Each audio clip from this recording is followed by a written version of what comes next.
Hello, beloveds.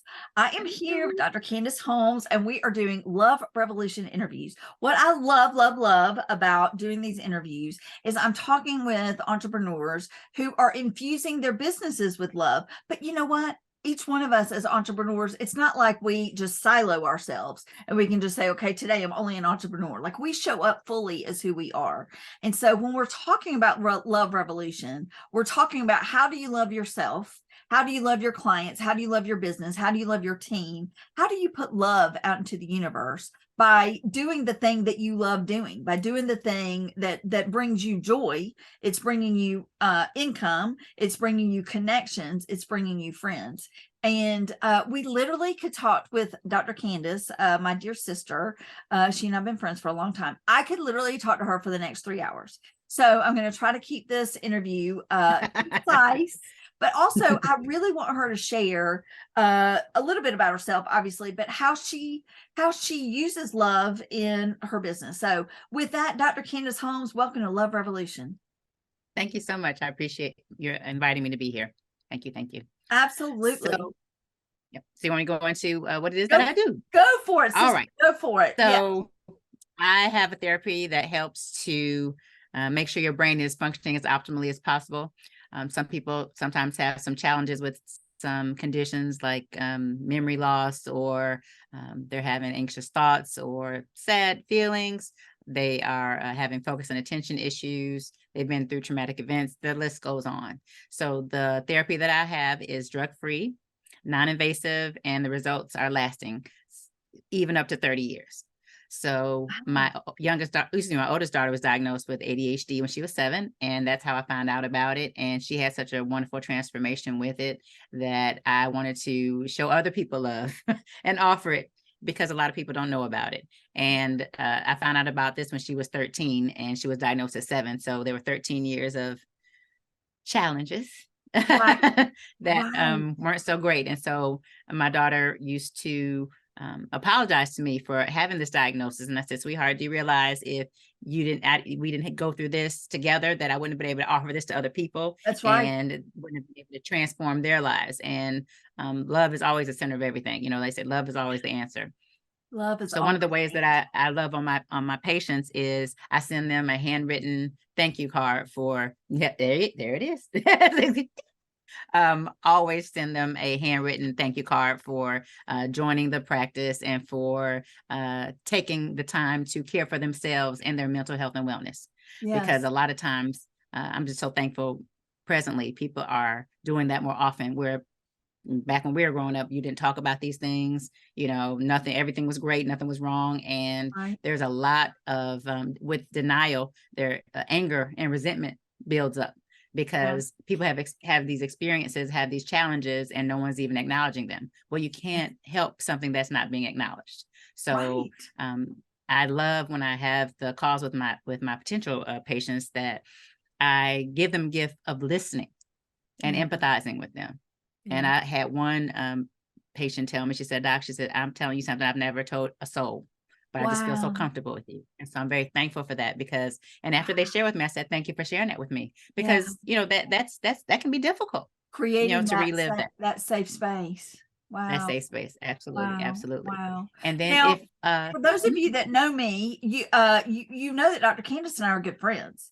But Dr. Candace, today, like when I hear trauma, when I hear you say trauma, like in my mind, you say ADHD, anxiety, trauma, and I'm thinking head injury, like football players. Oh, and no. So you mean it could be that somebody's had like an emotional trauma.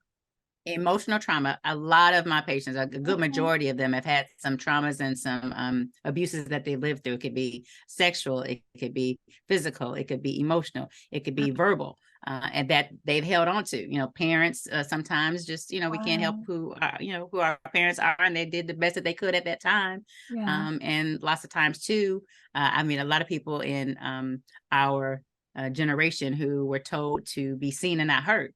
And so also when they did share, they were either not believed, or they were told to hush up and leave the room. And so, you're having these experiences, and the person who's supposed to love you and protect you and provide for you isn't even listening to you. Right. So, that sets up the precedent for future abuse to happen, because, that unfortunately it's been set up that way. So you think this is how it's supposed to be. Right. So, Right. giving them love and letting them know, Mhm. I'm sad that happened, and I thank you for sharing, and, just giving them that opportunity to get it off their chest Yes. is, is, Yes. Yes. is, I feel And, very, very loving.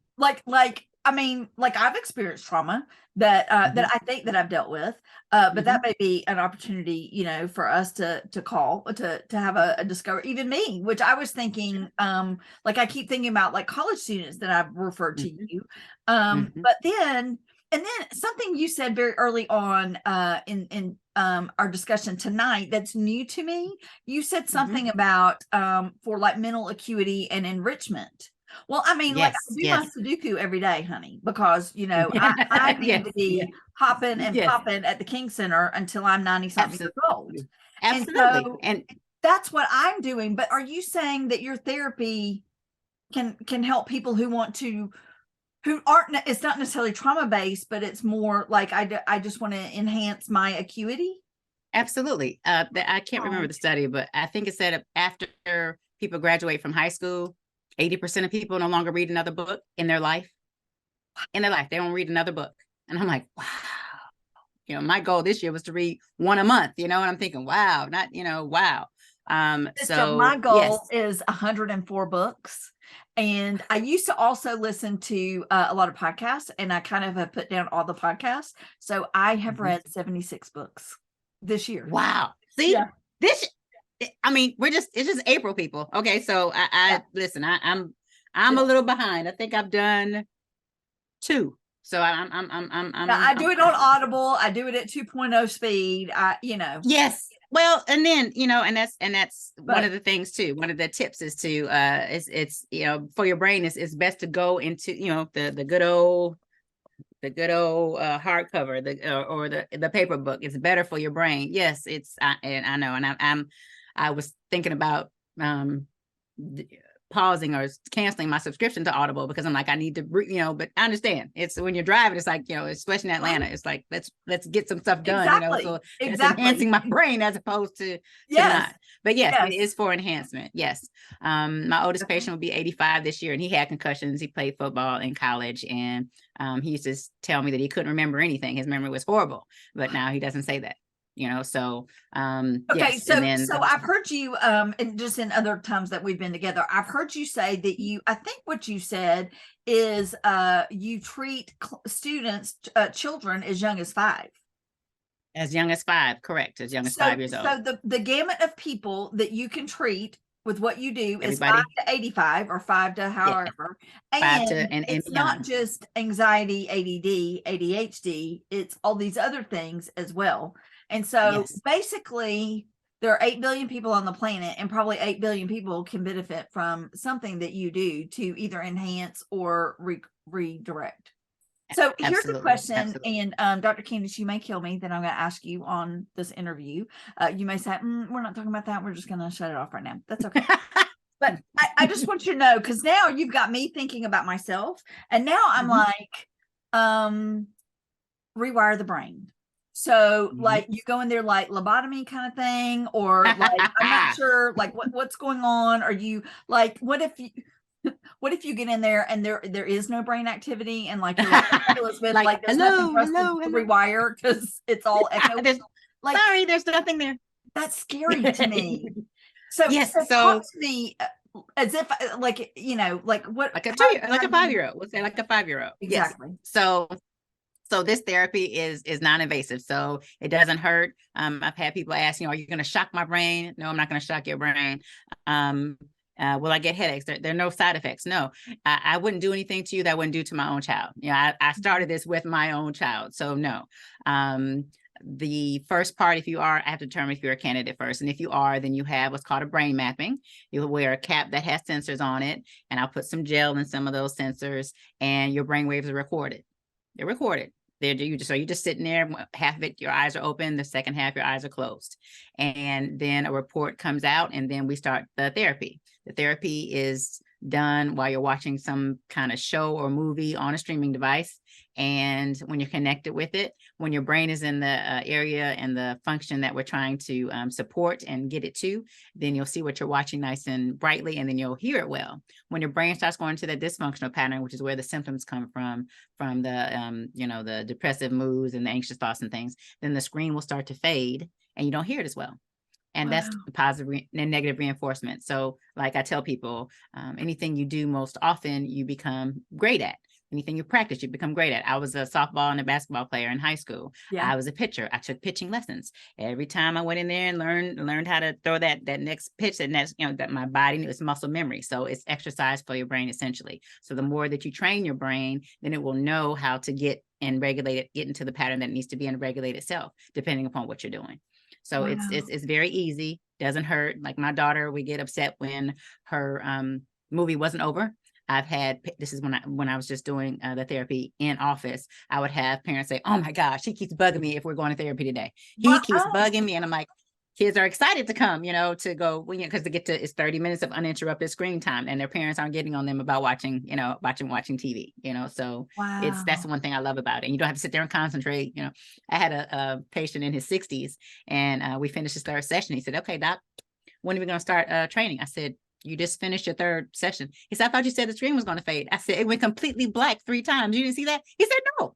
It's like, wow. Okay. So the next time he came in, I set up my tripod and I put his phone on there and I recorded his session, and he still didn't see it until I actually showed him on the phone. He was like, oh, because it was so subtle. He's just watching, whatever he's watching. So I'm like, this is fantastic. So it's easy. So, so the person gets to pick what they're watching that they like. Oh, absolutely. Only thing that they can't watch is comedies. And we asked why, and said because it's too much movement. Someone may disconnect from the sensors from their scalp. So I was like, because I was like, laughter is always healing. So I was like, well, of course they can watch, but only that's not it. Like I had a patient who likes horror movies, and that I had another one who likes anime. Can I watch anime? Sure. It's whatever floats your boat, whatever, and especially if they're adolescents, whatever your parents, okay, approved. So we're okay with that. But yes, I had one person watch sermons from his pastor, so he watched videos of those. So so now I know I've heard you say that you people can come into your office in the metro Atlanta area, and you also have a nationwide footprint. So what does that look like for, I put gel on the cap and put on the electrons? Like how do you do that for people that aren't in metro Atlanta? So just so that you don't have to fly into my office, if you're in California or so, I will contact a colleague out there, and you can go to their office and have the mapping done, and then they'll send the report to me electronically, and then I'll go over that with you, and I'll manage your case, and will send out the equipment to you so that you can perform the sessions at home, and then we'll follow up via Zoom or whichever. Yep, it's I'm just so thankful for that, because it's unlimited. I get to help people all over. You do. And I imagine, Candace, you're loving yourself. Like you are, I know, because we're sisters, your word of the year is alignment, but you are one of the most in alignment people that I know. You are so true and authentic. And you with such precise clarity know that is for me today and that is not for me today, because we're constantly given this, here's a great program, here's a great count, here's a blah blah blah blah blah. And so you love on yourself, and I imagine that came from your own brain mapping, rewiring. Absolutely. And I do sessions myself. I use it for stress relief. I remember one of my good girlfriends called me right after I finished a session. She said, did you just wake up? It's like 11 o'clock in the morning. I said, no. I said, I just finished a neurofeedback session. She said, really? She said, you sound so relaxed. I said, I am. I am. So yes, it's just phenomenal. I love it. I love it. We have symposiums every year, and one of the founders was like, if you're not using this on yourself, at least twice a week, then there's something wrong. Like you need to, I'm like, I was like, yes, I do. So Excellent. you have to practice what you preach. Exactly. Well, I could talk to you forever. I thank you so very much for joining Love Revolution. Thank you for wearing red for Love Revolution. I appreciate that. And the I thought whole about you when I put this lipstick on, and even though the yes. it's my rival sorority. It's intensified pink, just There in you case go. my There you go. sorority There you watch. go. Because we are not Delta. We are yes. Yes, Gotcha. we're all the way. Yes, all Gotcha. the Gotcha. way. You are such a love and such a light. Thank you for being a part of Love Revolution. And for any of y'all, once we post this, then Dr. Candace is going to go in and put her contact information in there. And so y'all reach out to her, because apparently if you've got somebody 5 to 85, if you've got somebody who's stressed, all the things, then y'all need to be talking with Dr. Candace. So thank you so much for being here. Thank you. I appreciate it. Thank you.